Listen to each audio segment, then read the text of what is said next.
Hello, this is the Chorus Call conference operator.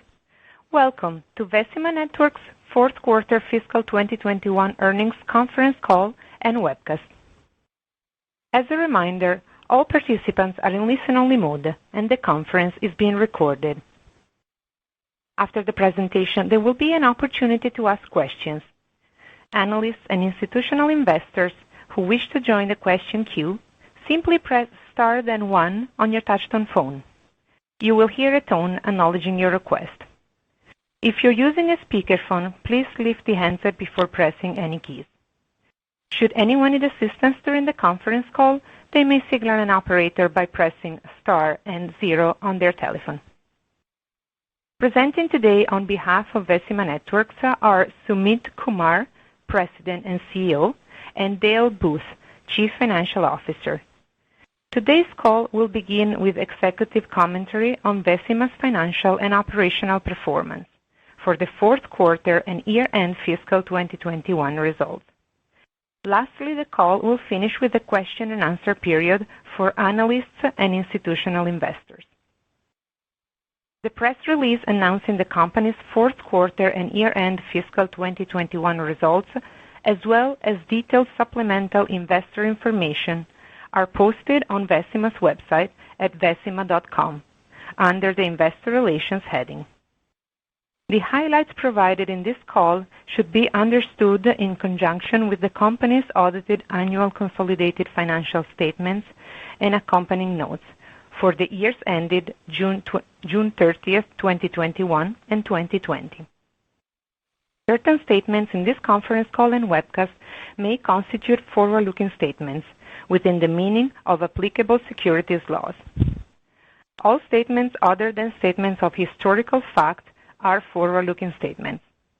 These statements include, but are not limited to, statements regarding management's intentions, beliefs, or current expectations with respect to market and general economic conditions, future sales and revenue expectations, future costs, and operating performance.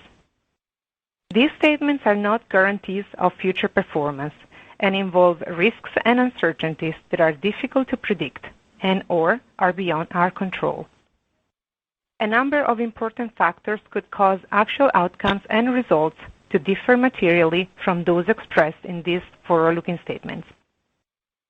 These factors include, but are not limited to, the current significant general economic uncertainty and credit and financial market volatility, including the impact of COVID-19 and the distinctive characteristics of Vecima's operations and industry and customer demand that may have a material impact on or constitute risk factors in respect of Vecima's future financial performance, as set forth under the heading Risk Factors in the company's annual information form dated September 23, 2021, a copy of which is available at sedar.com. In addition, although the forward-looking statements in this earnings call are based on what management believes are reasonable assumptions, such assumptions may prove to be incorrect. Consequently, attendees should not place undue reliance on such forward-looking statements. In addition, these forward-looking statements relate to the date on which they are made. Vecima disclaims any intention or obligation to update or revise any forward-looking statements as a result of new information, future events, or otherwise, except as required by law. At this time, I would like to turn the conference over to Mr. Kumar to proceed with his remarks. Please go ahead. Good morning and welcome, everyone. Thank you for joining us. Fiscal 2021 was a breakout year we've long envisioned for Vecima.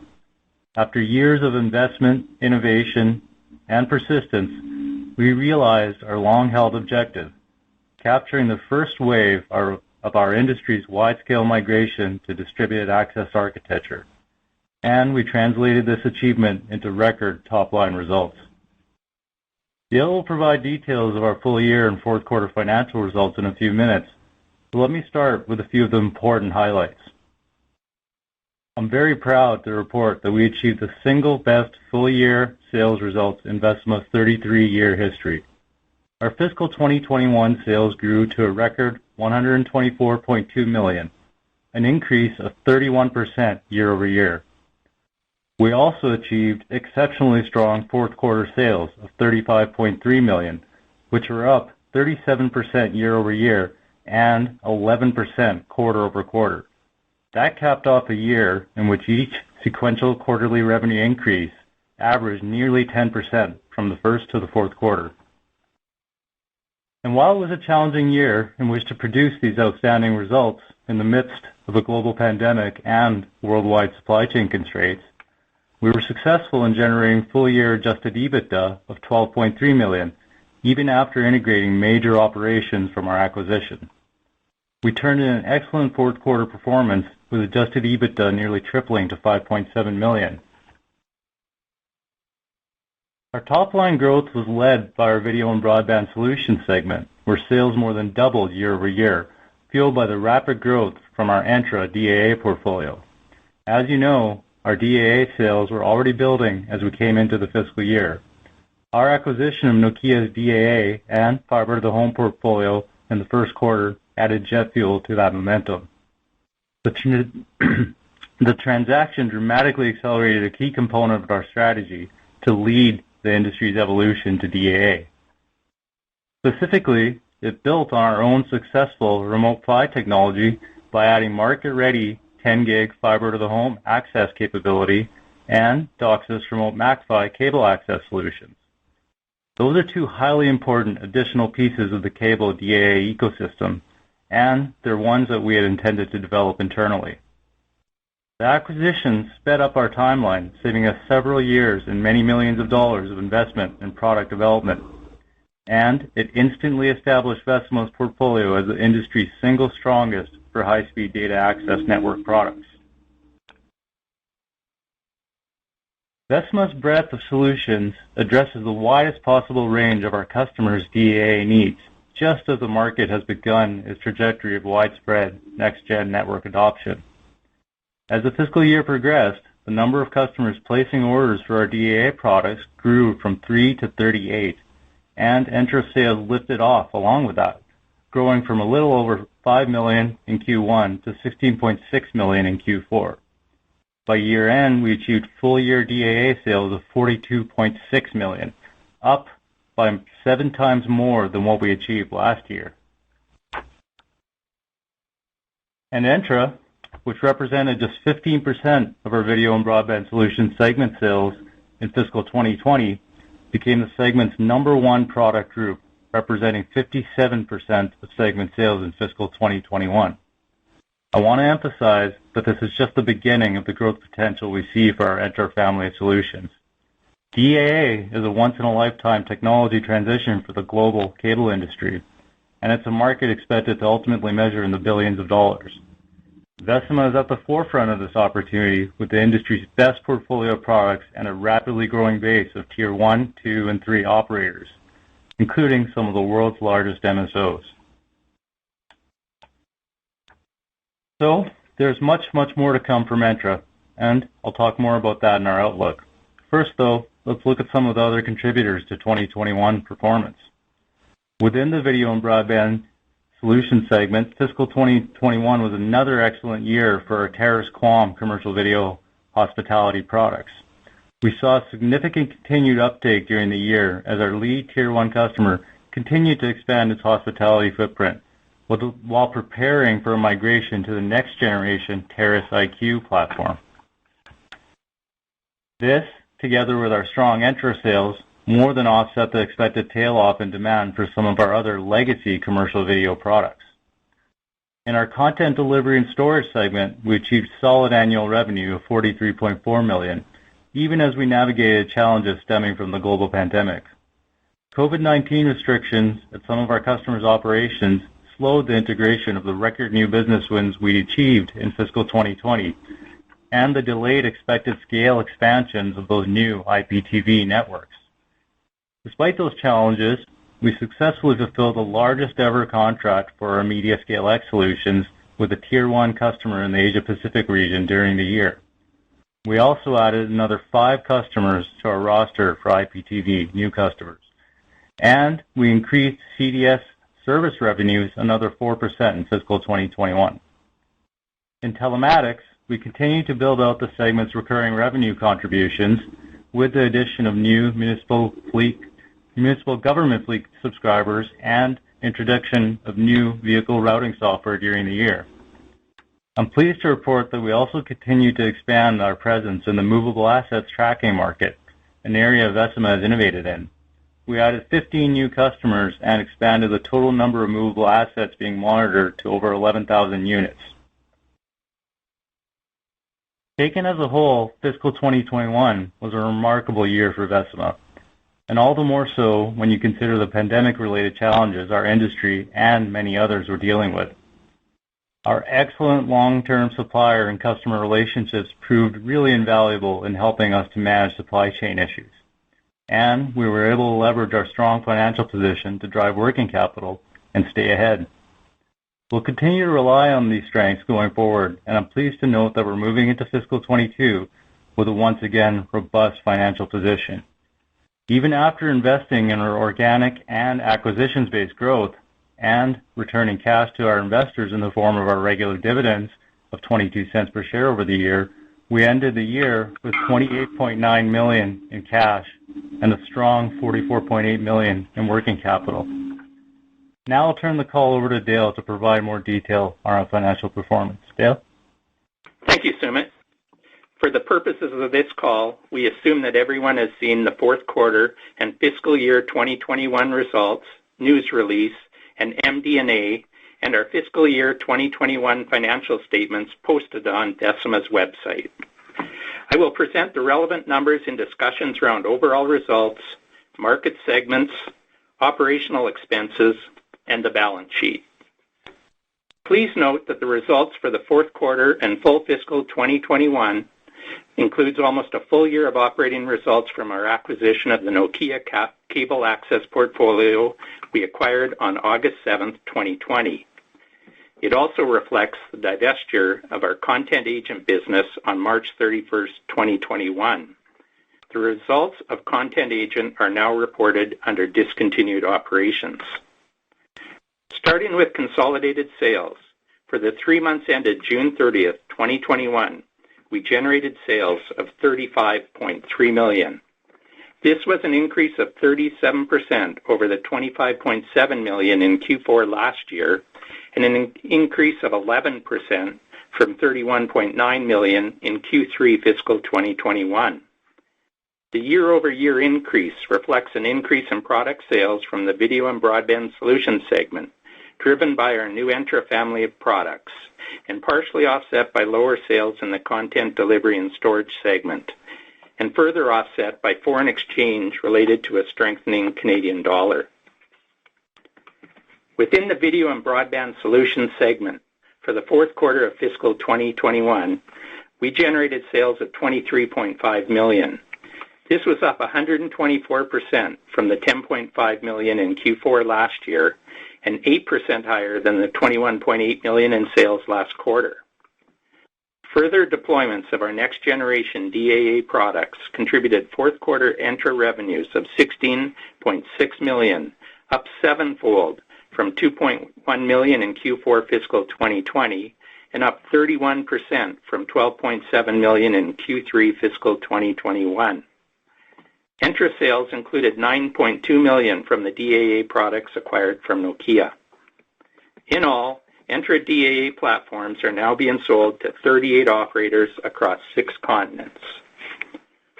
Fourth quarter Terrace family sales were down 42% to $2.4 million from the $4.1 million in Q4 fiscal 2020, and down 32% from the $3.5 million in Q3 fiscal 2021. Reflecting tapering demand for our legacy products. Terrace QAM sales for the fourth quarter were up 21% to $4.4 million from $3.6 million in Q4 last year, but down 16% from the $5.2 million in Q3 fiscal 2021.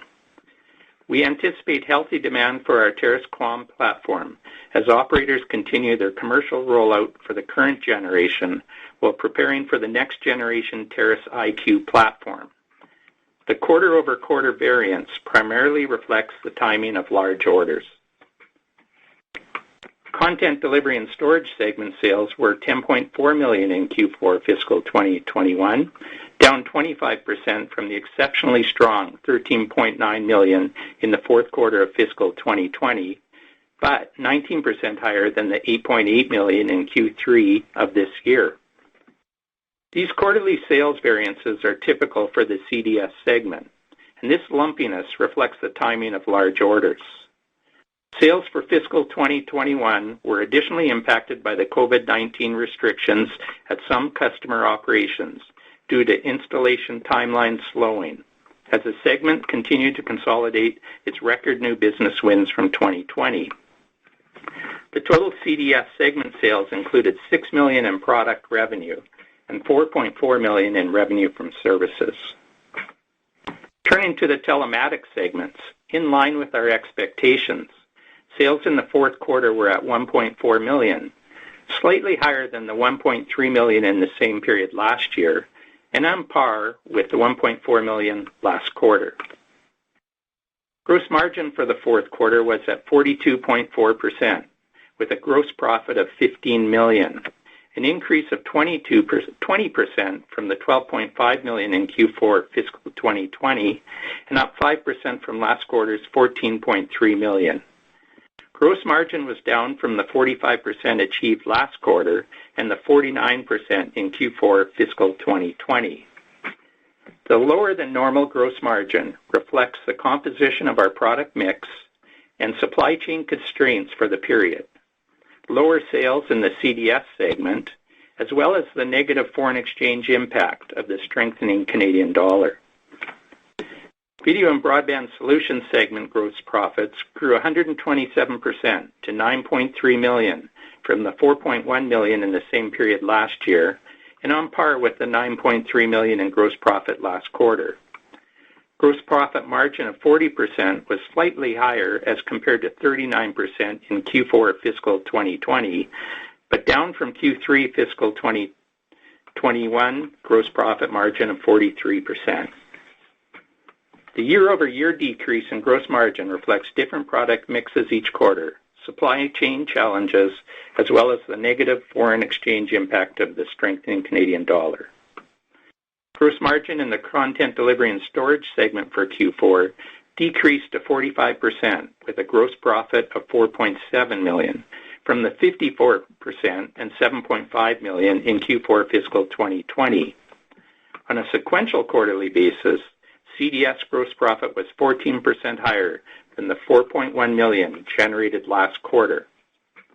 The year-over-year changes in gross profit and gross margin reflect a lower percentage of high-margin software sales in the product mix and a decrease in sales in the current quarter as compared to the prior year quarter. In the Telematics segment, gross profit in the fourth quarter was $1 million with a gross margin of 68%. Slightly down from the 70% in Q4 fiscal 2020, but up from the 66% last quarter. The year-over-year decrease in gross margin reflects higher product costs in the current quarter. Turning to fourth quarter operating expenses, the notable changes year-over-year were as follows. R&D expenses decreased to $5.4 million from $6.7 million in Q4 fiscal 2020.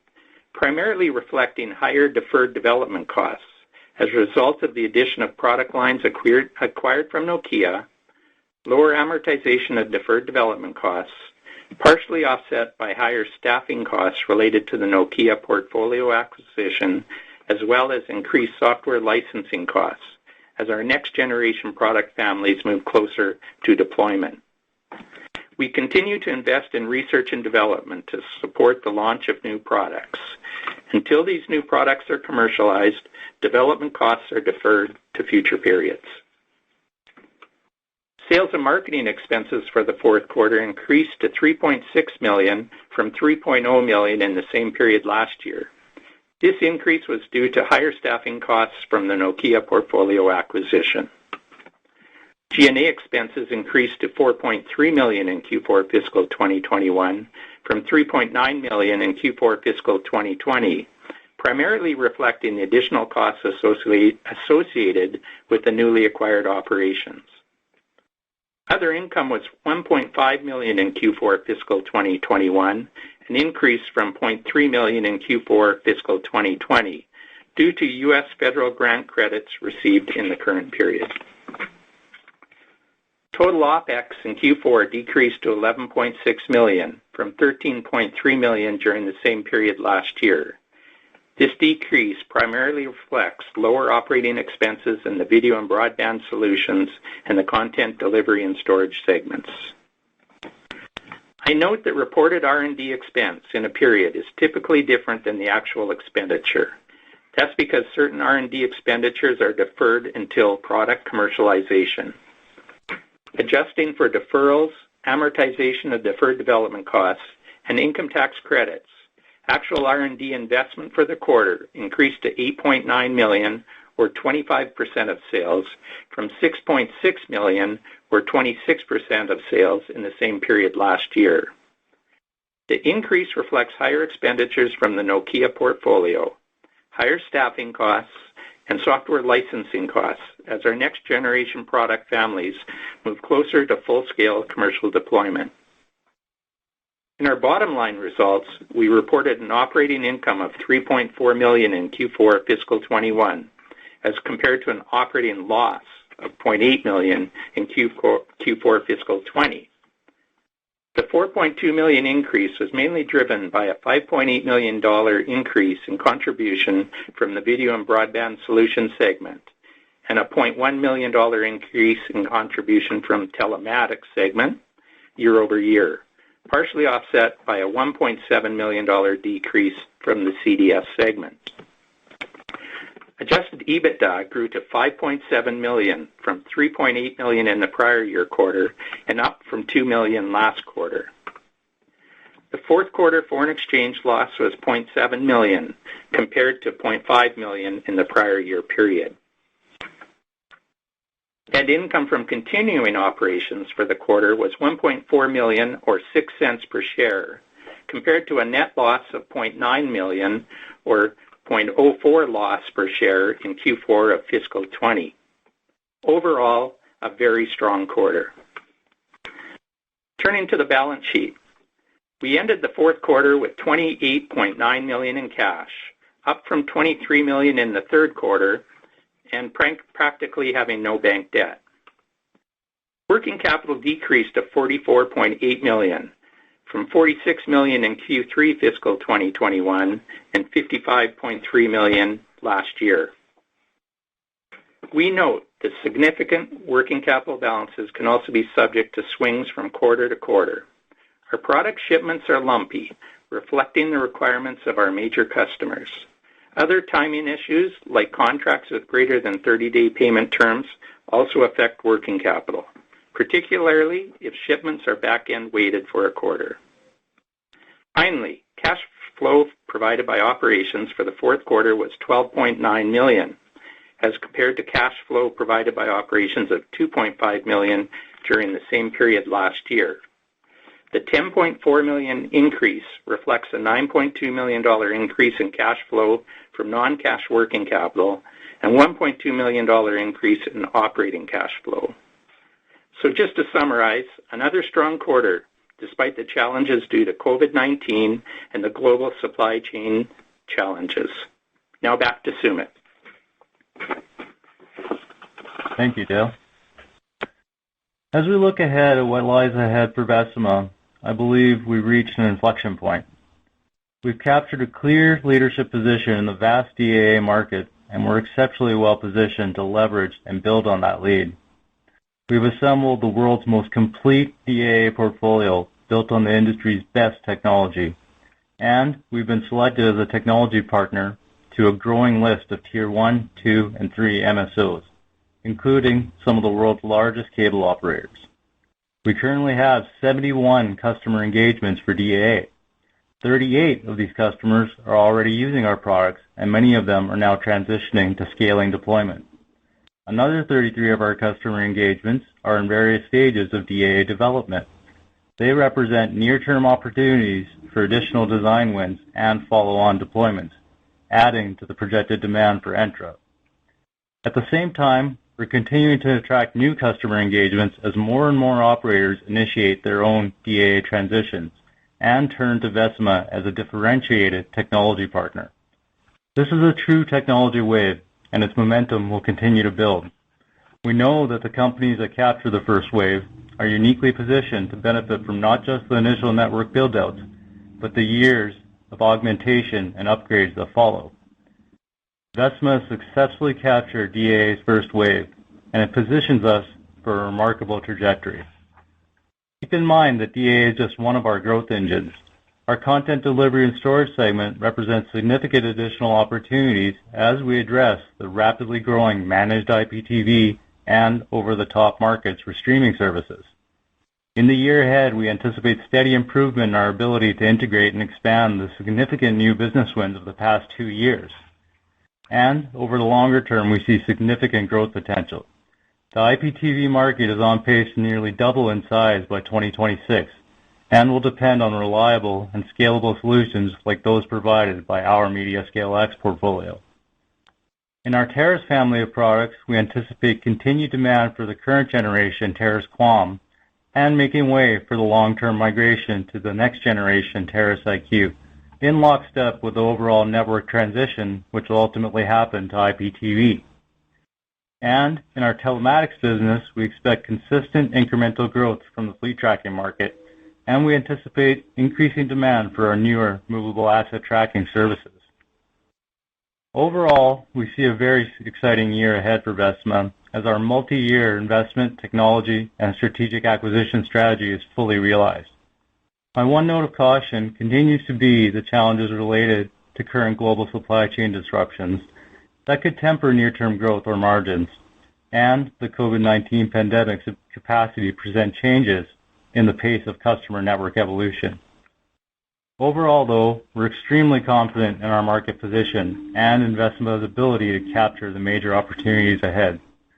We expect the year ahead will be an exciting one for Vecima as the DAA market takes off and IPTV demand continues to build. For many years now, we've remained steadfast in our vision for the networks of tomorrow while bringing them to life today. Through a combination of invention, development, and curation via successful consolidation, we've assembled the best technology in the industry.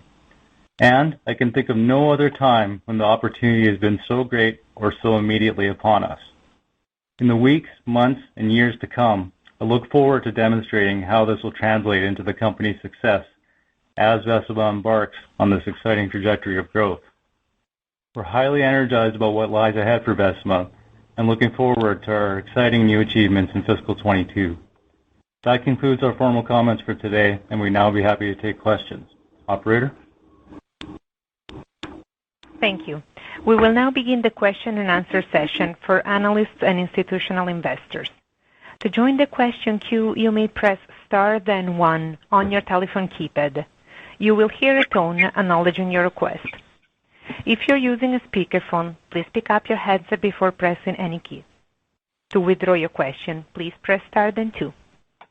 We will pause for a moment as callers join the queue.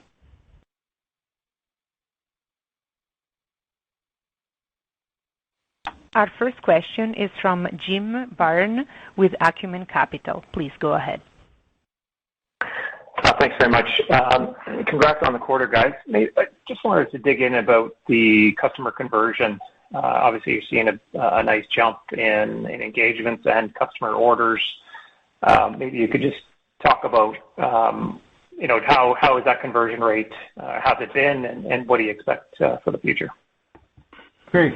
Yeah, no, Jim, sure, thanks for joining, and I'll get to your specific question in a moment. I think one thing I wanted to do is, as I've been sometimes done over the last few quarters, given that it's top of mind for everyone, just wanted to set the stage with some more big picture color on Entra again before going to the question. But Like I said, we're really pleased and beyond that, really excited about this rapid progress that the company has been making on Entra.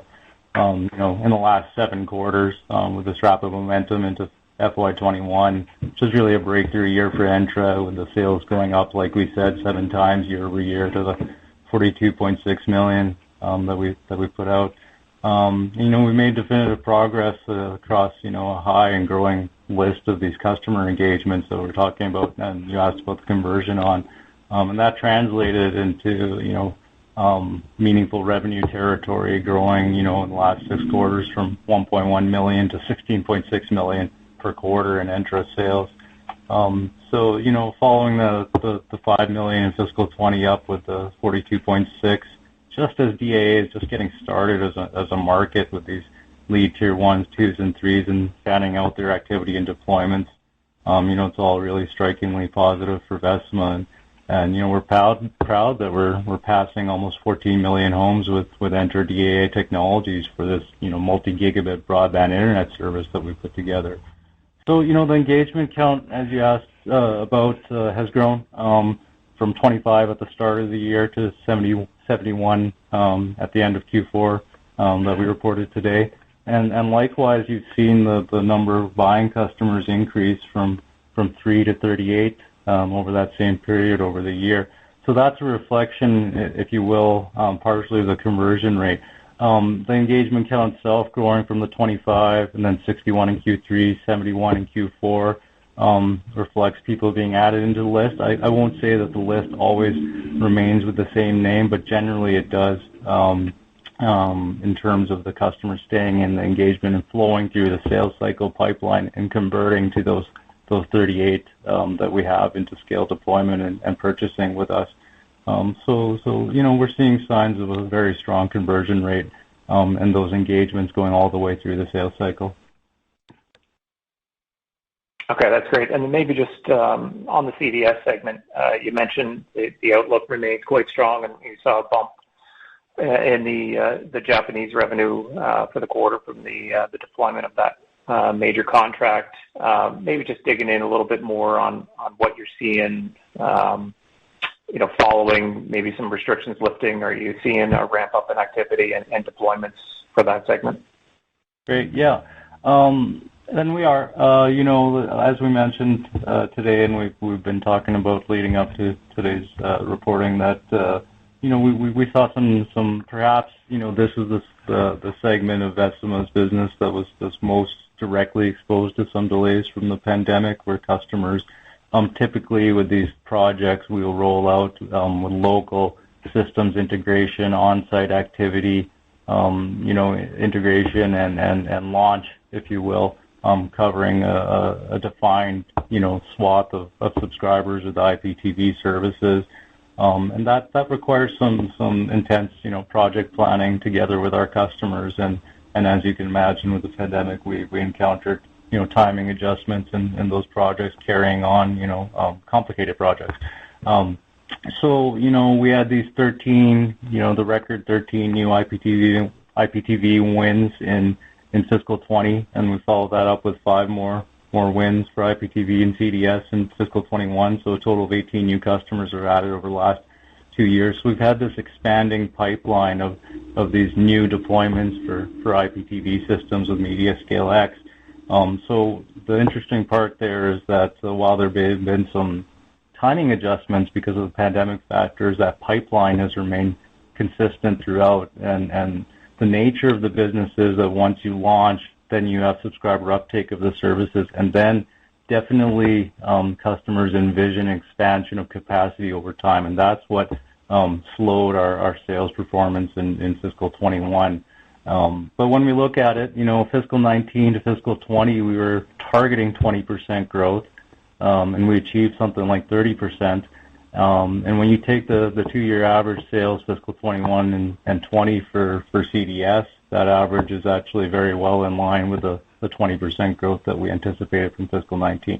So we've had timing adjustments, but we're now past a lot of that and moving into 22 with growth and scope again, expansion, launch, all of that activity that we had been building with the new customer ads. We expect to be in meaningful growth territory again, perhaps to the tune of double-digit growth in CDS. Okay, that's great. That's all for me. Thank you. Thanks, Jim. Thanks, Jim. As there appears to be no further questions, this concludes today's conference call. You may now disconnect your lines. Thank you for participating and have a pleasant day.